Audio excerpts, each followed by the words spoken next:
Hello, Contessera pageant fans. Welcome to the third episode of Primo Tells Inspiring Stories.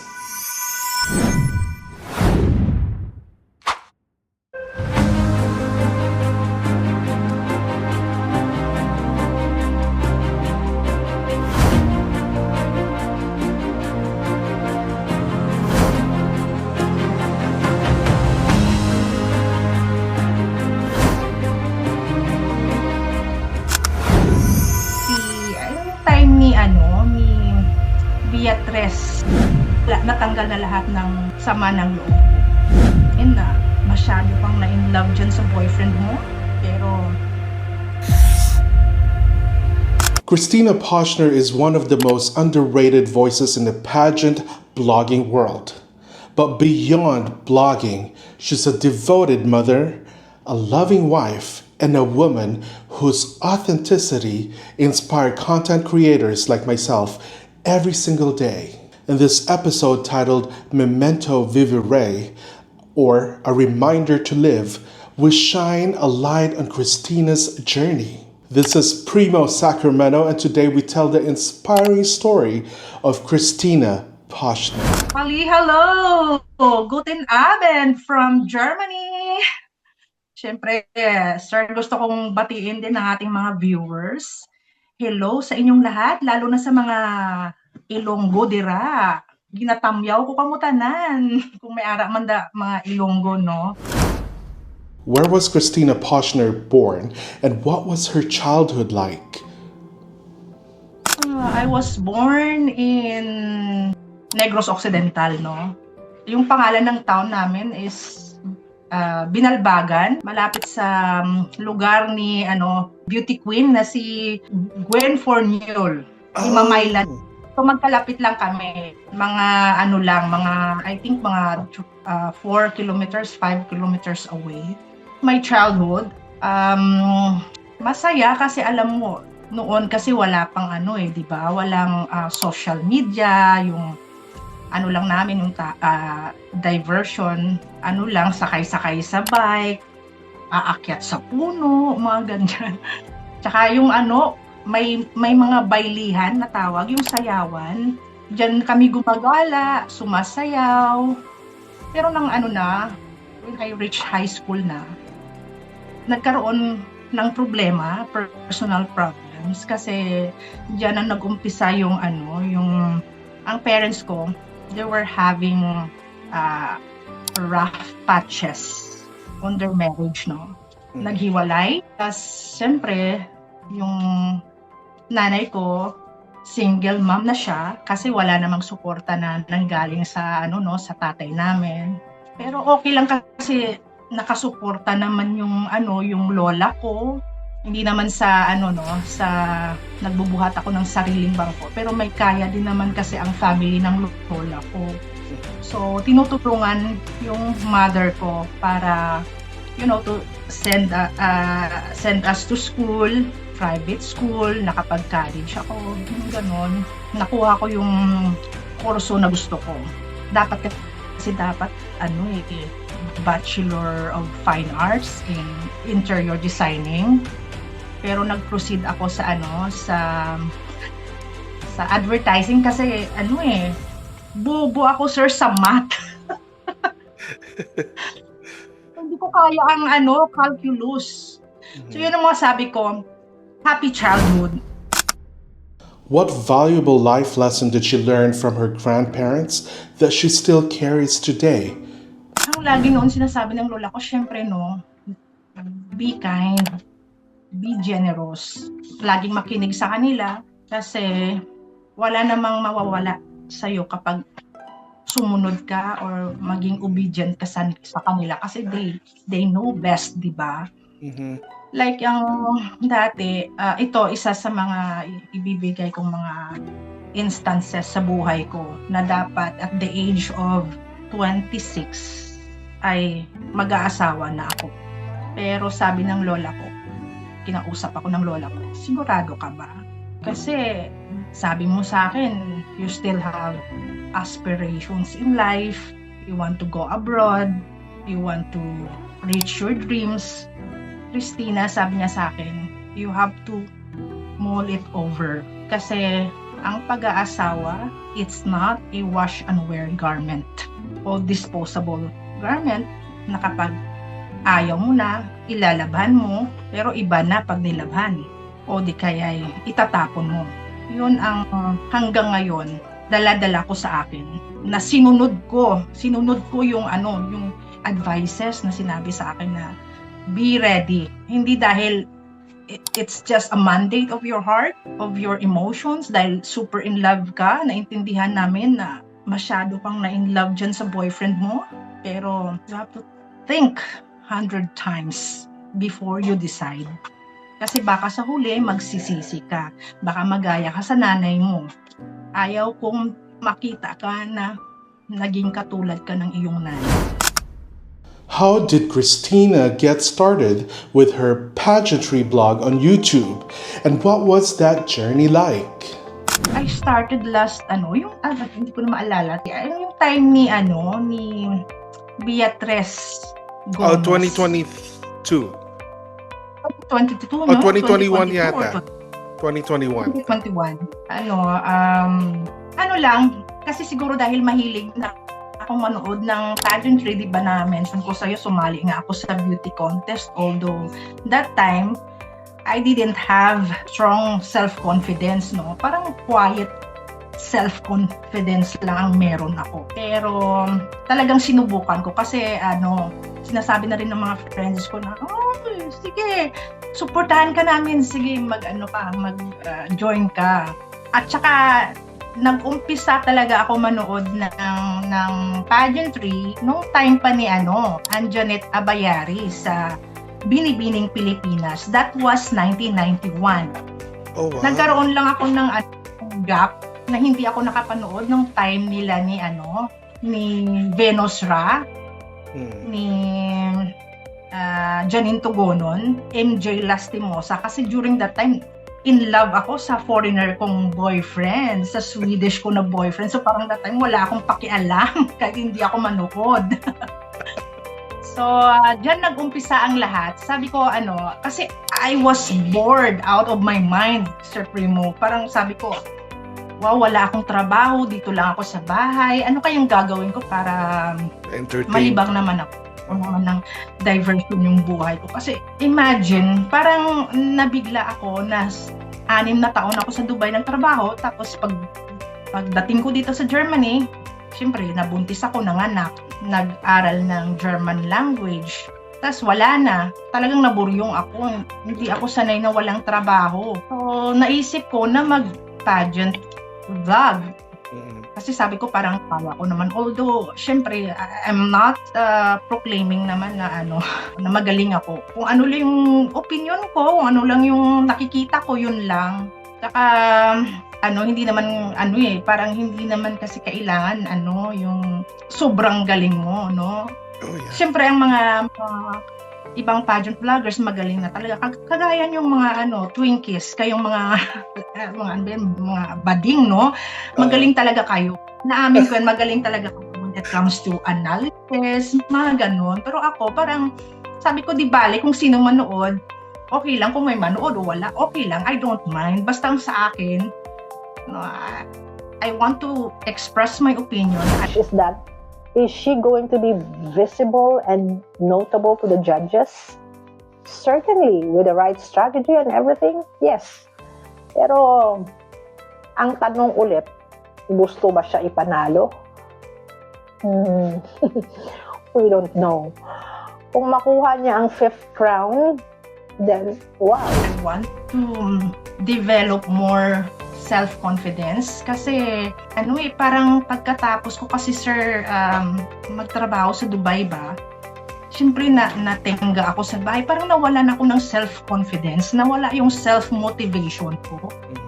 Parang feeling ko, ano bang nangyayari sa akin? Sabi ko, parang naging mapurol ang utak ko, sir. Hindi ako sanay na wala akong natutunan kasi nga I was born an artist, no? Siyempre may ako, I'm always under the spectrum of curiosity. Mayroon akong curiosity lagi.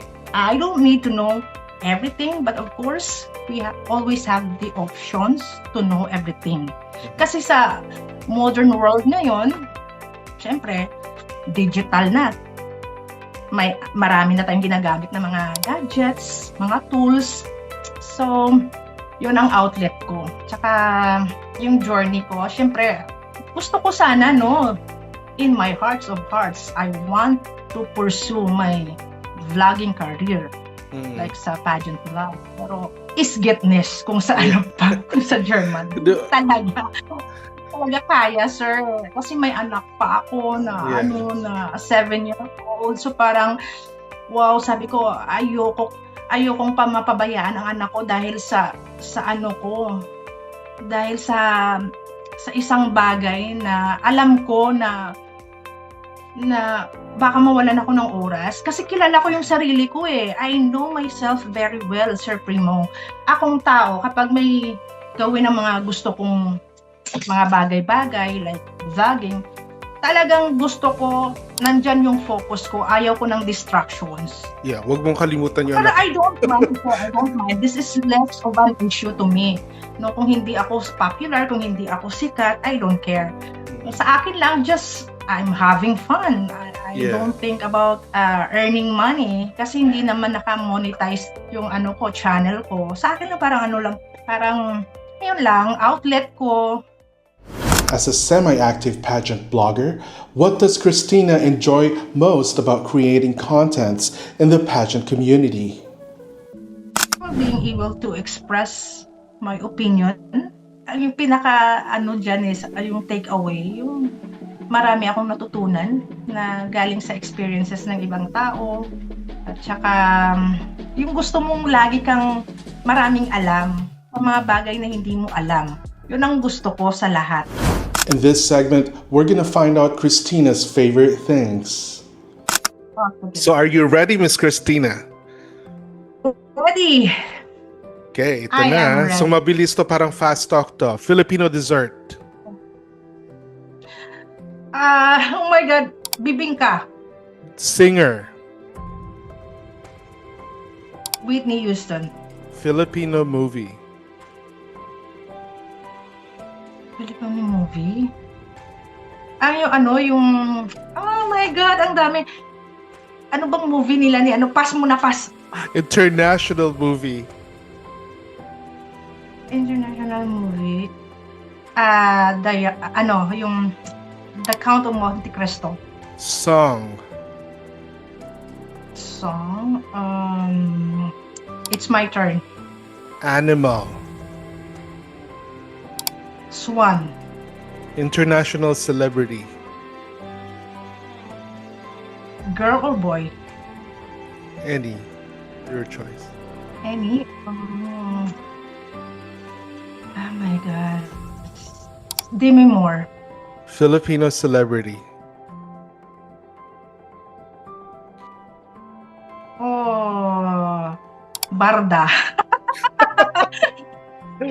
Barda. Fashion designer. Leo Almodal. Filipino beauty queen. Oh, Pia. Oh, gusto ko rin si Catriona. Catriona at Pia. Pwede both. Yes. International beauty queen. Lara Dota. Drink. Wild Forest. It's a German, sir, German beer. Brand. International pageant. If I'm going to apply myself, Miss Grand. Hindi. Miss Universe din, syempre. City. Miss Universe. City. City? Dubai. Book. Book? Ano ba yung... Ang dami kong book na binasa. Oh my God. Women are from Venus. Men are from Mars. Pulutan. Sisig. Flower. Peony. Favorite award show. Favorite award show. Grammy Awards. Grammy? Grammy. Okay. Oh, Perfume. perfume. Hindi ako mahilig sa perfume, sir, pero gusto ko yung ano ba to? Alien ni Terry Magro. Wow. Okay, last one. Food. Favorite food. Oh my God, pancit canton. Comfort food ko. Yan ang breakfast ko. Breakfast ko yan. Wow. Pancit canton. Paano yung sir? Pang salba, wala ka ng ibang makain, pancit canton. How would Christina answer the classic Miss Universe 2004 question? All right, this is from Amelia Vega, Miss Universe 2003. If you could choose what time period to be born and what sex to be, what would you choose and why? I'd have to say that this time period, because we have as much freedom as we want, and I choose the sex of female because females have a lot of say in today's society. So I'd say this century. I would love to be born at the time of Queen Victoria.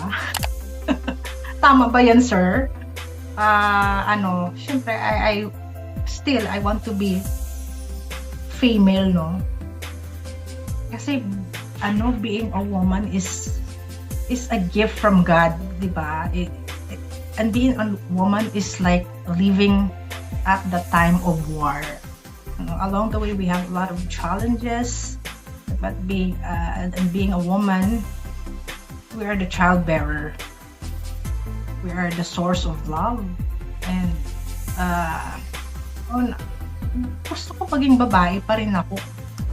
What advice would you give to aspiring beauty pageant queens? First thing they have to consider is they have to choose the right pageant for them. Kung saan ba sila Miss Universe. Hindi naman kasi sinabi ni Annabelle McDonald na wala ang prototype. Yun ang paniniwala niya, di ba? Pero kung saan kasi well-fitted yung personality mo, doon ka. At saka alamin mo kung ano yung kalakaran, yung sistema ng pageant. Pag-aralan mo lahat. I know naman lahat ng beauty queen, they do everything, no? Para yung kapag sumali sila, prepared sila. At saka self-sufficient mindset. Never mind the comments, kung ano yung mga shades ng mga pageant netizens. At first note, yung the best siguro is, syempre hindi naman maiwasan nila, minsan nababasa siguro nila, minsan ayaw mabasa. Never mind, no? At saka, yan nga nasabi ko, they have a goal, syempre yung to win the crown, pero during the competition, they have to set aside, no? Kasi focus at the moment, yun ang pinaka-importante. Who in Christina's life inspired her to keep going and why? Reason to keep going. Siyempre, given na daughter, pero sa akin kasi what keeps me, kasi sir, breadwinner din ako eh. So it's for my family din, lalo na sa mga kapatid ko, kasi 3 yung kapatid kong lalaki. At saka yung isa, kaaway ko pa yun, hindi kami magkasundo. Kasi parang, alam mo yun sa family, sir, black sheep siya. Yun ang problema ko. Tinik talaga siya sa akin. Pero, although na ganun, alam mo yun, nandyan pa rin yung awa ko. Minsan, hindi ko kaya na para bang, halimbawa, lalapit sa akin, hingi ng tulong. Although na parang ayaw ko na kasi gusto ko siyang bigyan ng leksyon eh. Naawa pa rin ako, tinutulungan ko pa rin. Sila din, syempre yung mga kapatid ko. Kasi we've been through a lot eh. Naintindihan ko naman na yung mga pinagdaanan namin nung bata pa, na parang, alam mo yun, wala kaming alam mo yung dysfunctional yung family namin. Yan lang nakikita ko kasi sabi, given na yung daughter, siyempre, you keep going because of your daughter, you're thinking about the future of your daughter. Pero din, sa family talaga. Tsaka, what keeps me going, siguro yung ano din kasi ako, although I'm not a religious person, I'm very spiritual, sir. Malakas ang faith ko sa Panginoon. I know kasi na meron akong purpose sa buhay. Muntik na ako mamatay, sir, nung bata ako. Pero nabuhay ako. So I know, ngayon, dala-dala ko yan, iniisip ko, why am I still here? Kasi may purpose ako sa buhay. Marami akong naging problema, pero lagi kong sinasabi sa sarili ko na hindi ako pababayaan ng Panginoon. Nabuhay ako dahil may misyon ako. What moment in Christina's life felt truly inspiring, something that changed her perspective? Well, I'd been through a lot, sir. Nagkaroon ako ng depression, no, dati. Because of my family, kung ano nangyari sa family namin, tapos nagkaroon ng medyo financial problems. Tapos na-in love ako. This is, okay, ang ma-share ko, sa relationship aspect, yung pinaka magandang nangyari sa akin na kapag in love ka pala sa isang tao, you don't need to lose your own identity. Kasi love is all about freedom. Dati yung description natin sa love is the greatest gift of God. Love is a wonderful feeling, mga ganon-ganon. Pero yung sinasabi kong love is freedom, this is the culmination of what I have learned about love. When you love someone, you don't need to lose your own identity. You have to left something for yourself. Kasi kapag walang freedom, anong mangyayari sa relationship? Masisira lang yung relationship. Kumbaga yung lalaki, you take advantage ka, gagawin ka lang trophy girlfriend. Yan ang isa sa pinaka-inspiring sa akin na nangyari sa buhay ko na in love ako.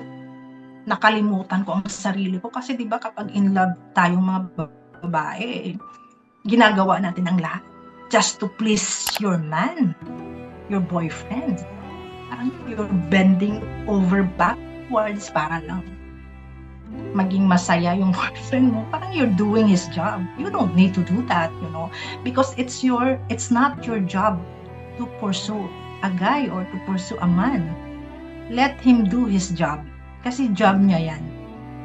Yan ang pinaka-inspiring na nangyari sa akin. At saka sa nakita ko rin sa nalaman ko sa nakita ko sa mga friends ko na parang alam mo na yung naging needy sa isang lalaki, iniyakan ang lalaki, ginawa ang lahat para sa lalaki, alam mo yun. Hindi pala tama yun. Kasi ang mga lalaki, they tend to pull away. No? Kapag ang lalaki nagpo-pull away siya, ibig sabihin, he is still processing his feelings for you. So let him be. Give him that space. Hindi kayong tawag ka ng tawag sa kanya, nasaan ka, you're being needy, alam mo yun, sir. No? Hindi yan maganda. So yan ang ma-share ko sa ganyang aspect, love and relationship. Yan ang ma-share. How did witnessing domestic violence in her parents' relationship affect Christina, and how has it influenced her personal growth today? Unang problema yung parents ko, no. Ang grandparents ko, never silang nakialam sa problema ng parents ko, sa nanay at tatay ko. Kahit na, this is something too personal, kasi, yung tatay ko, pero sasabihin ko na, kasi anyway, naman na to, past na, para sa akin natanggap ko na yun. Wala akong hinanakit. Wala, natanggal na lahat ng sama ng loob ko. Sinasaktan kasi ng tatay ko yung nanay ko. So, lalo na kapag nakainom. So, ang lola ko, walang sinasabi na, halimbawa, lapitan yung father ko. Telling na, don't hurt my daughter.